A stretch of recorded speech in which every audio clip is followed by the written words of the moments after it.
10th class. आज हम digestive system के बारे में पढ़ते हैं। डाइजेस्टिव सिस्टम मतलब हम कैसे अपने मुंह से भोजन ग्रहण करते हैं, अपने माउथ से हम फूड को एब्जॉर्ब करते हैं, उससे न्यूट्रिशन लेते हैं जिससे हमारी बॉडी को एनर्जी मिलती है। सबसे पहले हम अपने माउथ माने मुंह के माध्यम से भोजन को अंदर ग्रहण करते हैं। साथ में आप देख रहे हैं बगल कैविटी। हमारे मुंह में 32 दांत होते हैं, 32 टीथ होते हैं।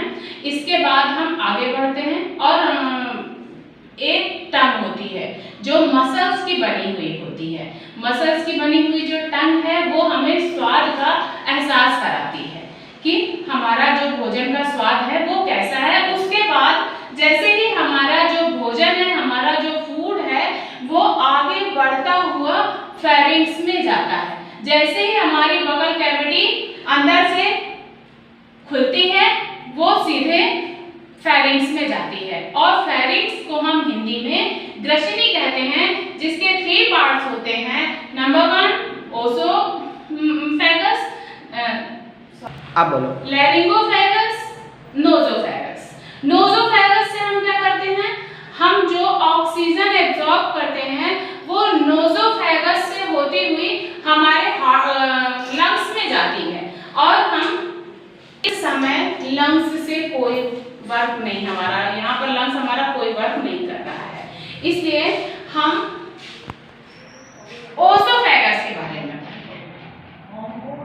ओसोफेगस से होता हुआ हमारा जो भोजन है वो हमारे स्टमक में कलेक्ट होता है और तीसरी जो फेरिंक्स है वो है ऑरिंगोफेरिंक्स, जिससे हमारी आवाज निकलती है, जिससे हमारी ध्वनि निकलती है, जिससे हम बोल सकते हैं।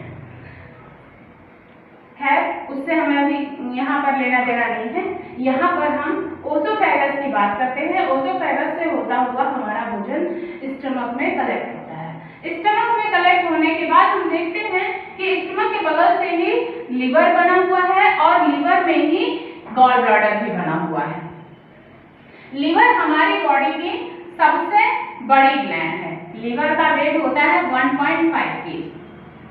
लिवर में बहुत सारे अम्ल बनते हैं, जैसे HCl है, जठर रस है, उसके अलावा पित्त रस, बाइल डक्ट, इंग्लिश में हम बाइल डक्ट कहते हैं और हिंदी में हम पित्त रस कहते हैं। ये सारे यहाँ से हमारे स्टमक में आते हैं और हमारा जो यहाँ पर कलेक्ट भोजन है उसको छोटे छोटे टुकड़ों में तोड़ते हैं, छोटे छोटे से स्मॉल मॉलिक्यूल्स में तोड़ते हैं और उसको आगे बढ़ाते हैं। स्मॉल मॉलिक्यूल्स में टूटने के बाद वो स्मॉल इंटेस्टाइन में जाता है और स्मॉल इंटेस्टाइन में जाने के बाद उसका डाइजेशन स्टार्ट होता है, अर्थात पाचन शुरू होता है। इसमें सबसे पहले स्मॉल इंटेस्टाइन में जैसे ही पहुंचता है, स्मॉल इंटेस्टाइन में छोटे छोटे से बाइल पाए जाते हैं, जिसे हिंदी में प्रसंकोल कहते हैं। वो बाइल यहाँ पर जो हमारे भोजन में मिलने वाला जितना भी न्यूट्रिएंट्स है, जैसे कार्बोहाइड्रेट, प्रोटीन, फैट्स, विटामिन, इसके बाकी के भी ऑर्गेनिक एंड इनऑर्गेनिक सब्सटेंस को ये बाइल एब्जॉर्ब करते हैं और एब्जॉर्ब करने के बाद ये उस अवशोषित पदार्थ को ब्लड में मिलाते हैं। ब्लड में जब हमारे इस अवशोषित पदार्थ को मिलाते हैं तो ब्लड के माध्यम से इसका सर्कुलेशन स्टार्ट हो जाता है। हमारी पूरी बॉडी में जिस तरीके से ब्लड सर्कुलेट होता है तो ब्लड इन एनर्जेटिक सब्सटेंस को लेकर के पूरी बॉडी में सर्कुलेट होता है और सर्कुलेट होने के बाद हर सेल में, प्रत्येक सेल में पहुंच करके उसका पाचन करता है माइटोकॉन्ड्रिया के माध्यम से। माइटोकॉन्ड्रिया में जो थोड़े से बड़े टुकड़े होते हैं, जो नहीं पच पाते हैं, जो हमारे ब्लड में थोड़े से बड़े मॉलिक्यूल होते हैं, माइटोकॉन्ड्रिया में उन्हें और छोटे छोटे टुकड़ों में तोड़कर और छोटा कर दिया जाता है ताकि वो आसानी से पच सकते हैं और वहां पर ग्लूकोज निर्माण होता है, अर्थात ग्लूकोज फॉर्मेशन होता है, और एटीपी के माध्यम से हमारी बॉडी को एनर्जी मिलती है। इसके बाद जब हम आगे चलते हैं तो जो वेस्टेज होता है, तो वेस्टेज को लार्ज इंटेस्टाइन में अर्थात बड़ी आंत में भेज दिया जाता है, और बड़ी आंत के 3 पार्ट होते हैं, उनको हिंदी में कहते हैं कोलन और मलाशय। उंडुक और कोलन के वर्ग अभी तक जो हमारी बुक है इसमें नहीं आ पाए हैं, अर्थात मतलब वैज्ञानिकों का इसके में अनुसंधान चल रहा है, लेकिन अभी तक आ नहीं पाया है।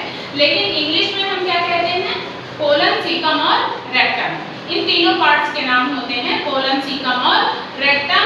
रेक्टम बड़ी आंत में जो लिक्विड होता है, हमारा जो वेस्टेज होता है, उसको थोड़ी देर तक रोक के रखा जाता है, और उसका जो पानी होता है वो बड़ी आंत के द्वारा अर्थात लार्ज इंटेस्टाइन के द्वारा एब्जॉर्ब कर दिया जाता है, और थोड़ी देर रोकने के बाद हम एनस के माध्यम से हमारी बॉडी का जो वेस्टेज है वो रिलीज कर दिया जाता है। इसके अलावा मैंने आपको यहाँ पर अपेंडिक्स का वर्क नहीं बताया है। अपेंडिक्स हमारी लार्ज इंटेस्टाइन में ही पाई जाती है, ये बहुत छोटे साइज की होती है। इसका वर्क है सेल्यूलोज का पाचन करना, अर्थात डाइजेशन ऑफ सेल्यूलोज। लेकिन चूंकि जब हम हरी सब्जियों पर डिपेंड थे, पत्ते वाली सब्जियों पर डिपेंड थे, या फिर हम ये कह सकते हैं कि जो हमारे शाकाहारी जीव हैं उनमें इस अपेंडिक्स की खास जरूरत होती है।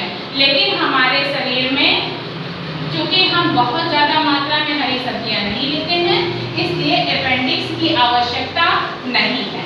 इसलिए इसको यह हमारी बॉडी में अवशेषी अंग के रूप में पड़ी हुई है। अपेंडिक्स को हमारी बॉडी में अवशेषी अंग के रूप में जाना जाता है, मात्र अवशेष मात्र है। इसकी आवश्यकता हर्बीवोरस एनिमल में, ओनली हर्बीवोरस एनिमल अर्थात शाकाहारी जीवों में होती है। इसके अलावा हम आपको बताएं, हमारी बॉडी में भोजन के पाचन के लिए 3 प्रकार की ग्रंथियां पाई जाती हैं, 3 glands, 3 digestive gland. Number 1 liver, number 2 pancreas, and number 3 है सलाइवरी ग्लैंड। सलाइवरी ग्लैंड हमारे मुंह में 3 जोड़ी सलाइवरी ग्लैंड पाई जाती हैं। हमारे होठों के पीछे 2